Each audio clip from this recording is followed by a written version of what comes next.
Thank you for joining me sa ating simplihang pamamaraan ng pagluluto ng milkfish, ang paksiw na bangus.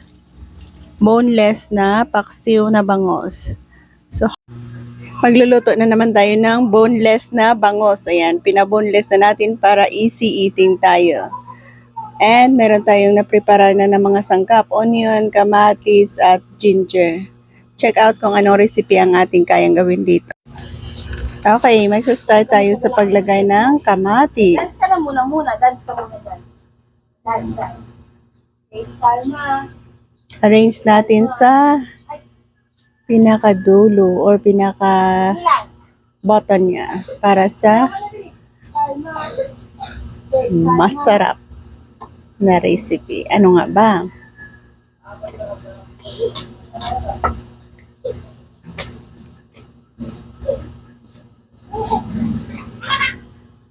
Yan, ilagay na natin ang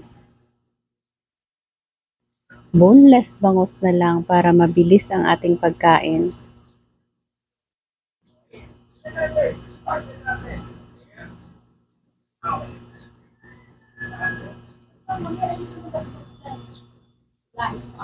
Isang pirasong bangus na hinati-hati sa 2, 4, 6, 8 pieces.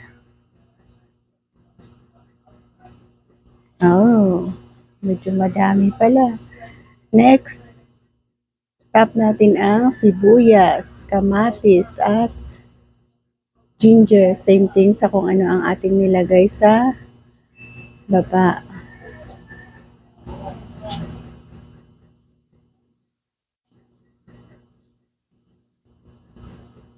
Next dyan ay ang kamatis.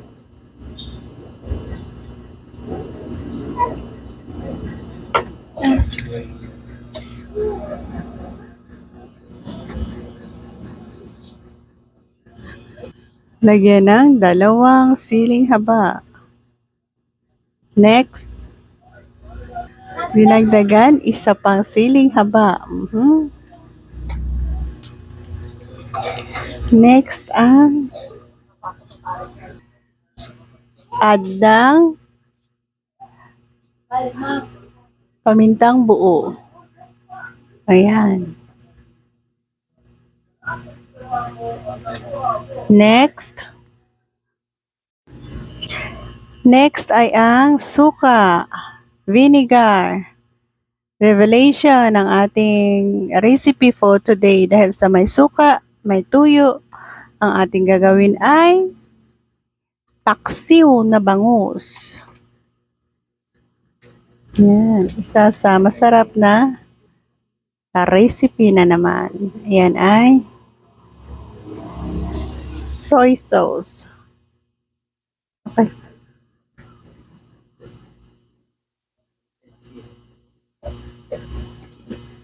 Last is asin, and then dahan-dahan natin pakuluan dyan hanggang sa maluto. Yan, easy to follow recipe ang ating ibinabahagi sa inyo. Kaya sundan dahil sa mabilis lang naman. So, lagyan natin ng konting tubig. So, that's all na.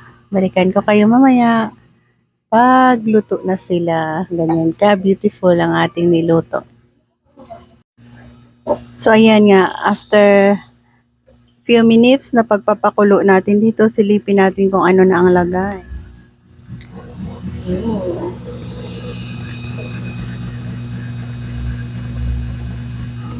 Ang bango, malapit na maluto.